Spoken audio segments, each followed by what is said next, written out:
Ìròyìn tuntun mà tún leléyìí o lórí ìjà ẹ̀sìn tó ti lọ lórí ayélujára láàrin àwọn ẹlẹ́sìn mẹ́tẹ̀ẹ̀ta ẹlẹ́sìn mùsùlùmí tàbáláyé àti ti kìrìsìtẹ́nì.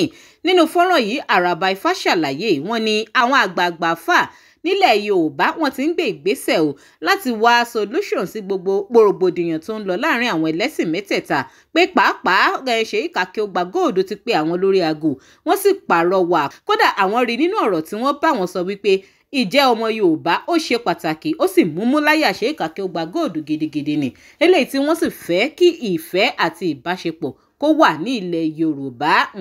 Nínú fọ́nrán yìí wọ́n wá ṣàlàyé wípé Sheikh Akeugbagold jẹ́ káwọn mọ̀ pé ìgbésẹ̀ tí ń wáyé lábẹ́ aṣọ láti ṣe ìpàdé pọ̀ pẹ̀lú àwọn ẹlẹ́sìn mẹ́tẹ̀ẹ̀ta ìyún ẹlẹ́sìn kìrìsìtẹ́nì àti ẹlẹ́sìn ìṣẹ̀ṣe àti ẹlẹ́sìn mùsùlùmí lélẹ́yìí tán ni yóò wáyé ní ààfin Ọọ̀ni of Ife ọba Adéyẹyè Ògúnwùsì Ọ̀jájá kejì. Wọ́n ní ìpàdé ọ̀hún ó ní láti wá solution sí gbogbo rògbòdìyàn ìjà ẹ̀sìn tó ti ń lọ nílẹ̀ Yorùbá kálàáfíà ọba àlejọba nílẹ̀ Yorùbá. Ọ̀rọ̀ pọ̀ nínú ìwé kọ́bọ̀ kódà nínú fọ́nrán yìí àràbà ifá tún jẹ́ ó di mímọ̀ wípé àwọn gẹ́gẹ́ bí ẹlẹ́sìn ìṣẹ̀ṣe àwọn ti pinnu o wípé àwọn ò dẹ́kun láti máa sọ̀rọ̀ sí Allah tàbí bú ànábì Muhammad ṣùgbọ́n ìka tó bá ti ṣẹ̀ báyìí ò ní àwọn ò mọ̀ gé. ìyún túmọ̀ sí wípé ẹni bá ti tàpá tàbí tó tàbùkù ẹ̀sìn ìṣẹ̀ṣe òun làwọn ò mọ̀ wọ́ tuurutu lórí ayélujára yálà ó ṣàǹfààní o àbí ó jẹ́ ṣèyíìkì níṣẹ́ làwọn ò wọ táwọn ò yẹ̀yẹ́ gidigidi ni lórí ayélujára. Ọ̀rọ̀ pọ̀ nínú ìwé kọ́bọ̀ ẹ̀yin èèyàn ẹ tún jẹ́ àjèjọ wo fọ́nrán yìí ká tún gbọ́ gbogbo àlàyé tí àràbà ifá tó tún ṣe kẹ́ẹ̀dẹ̀ máa fi rotí yín nípa ìsí comment. You are welcome to Crossblog XTV. Remember to subscribe, like, share and follow us.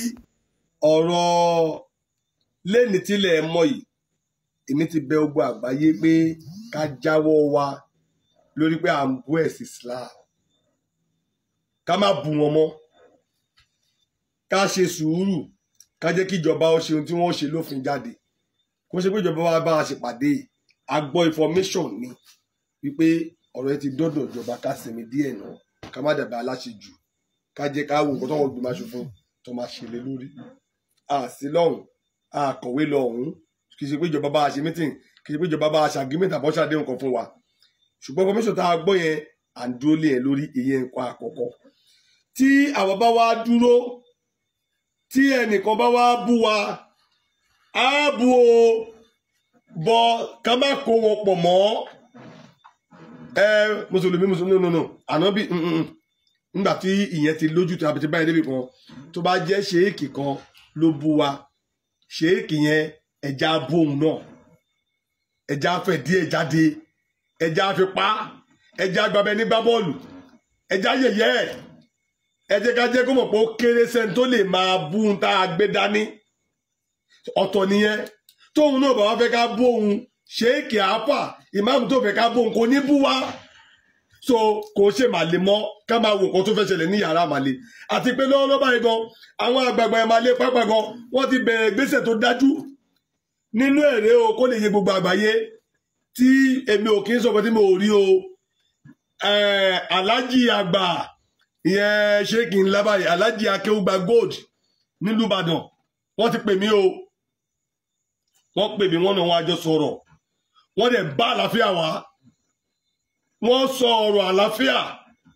wọ́n múra láti rí pé àlàáfíà jọba nílẹ̀ Yorùbá wọ́n sọ̀rọ̀ ìjà wa méjèèjì dájúdájú ìjẹ́ ọmọ ìyá àwa méjèèjì ó yẹ kó mú lọ́kàn wọn ju ìjẹ́ ọmọ ìyá ẹ̀sìn lọ tó bá ti wá jẹ́ pé ẹ̀sìn náà ṣe pàtàkì ṣùgbọ́n ìjẹ́ Yorùbá kan ṣoṣo yìí kọ́ níbo láàyò yẹn sí méjèèjì láàyò sínú ara wọn wọ́n wá jẹ́ ká mọ̀ pé nítorí náà kan àwọn tí ń ṣètò ìpàdé láàrin àwa àwọn àti kìrìsìtẹ́nì á lọ pàdé láàfin Ọ̀nìrìṣà lótùfẹ̀ kí a lè jọ fi gbogbo nǹkan yìí kó lè dópin ká lè jọ ní àdéhùn láàrin ara wa pé àwọn ò ní bú àwa náà ò ní bú wọn ẹnìkọ̀ọ̀kan ò ní bú ẹnìkọ̀ọ̀kan láàrin ara wa Alhaji Akeugbagold ló bá mi sọ bẹ́ẹ̀ ṣe ni wọ́n náà ti fún àwọn retí ọjọ́ appointment lọ́dọ̀ Ọọ̀ni lẹ́tà ti wà láàfin Ọ̀nìrìṣà lótùfẹ̀ wọ́n retí appointment lẹ́sẹ̀kẹsẹ̀ ni mo dẹ̀ fi mẹ́sẹ̀jì ránṣẹ́ sí wọn padà wípé èmi kọ́ lẹ máa bá sọ léyìí àràbà àgbáyé olùṣẹ̀ṣẹ̀ àgbáyé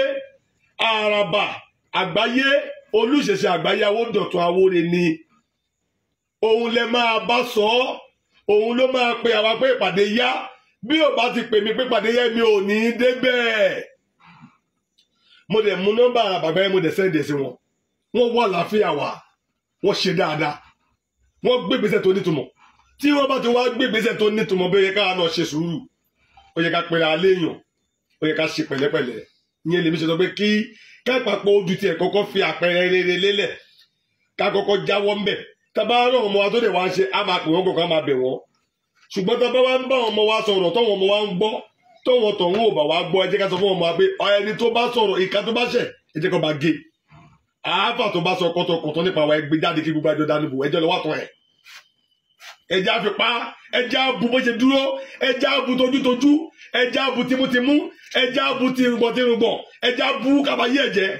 Kó ní ọmọ pa náà ṣeré mọ́, ìyẹn lèmi sọ o. Adẹ̀ ti kọjú sí wọn. Àti wá rí ìdájí mùsùlùmí tó ti ń kó lẹ́yìn èébú tó ń bá àwọn ọjà pé bá bu wa mọ́ torí wa bá pé àwa náà gbọ́dọ̀ dẹ́kun àbú wọn.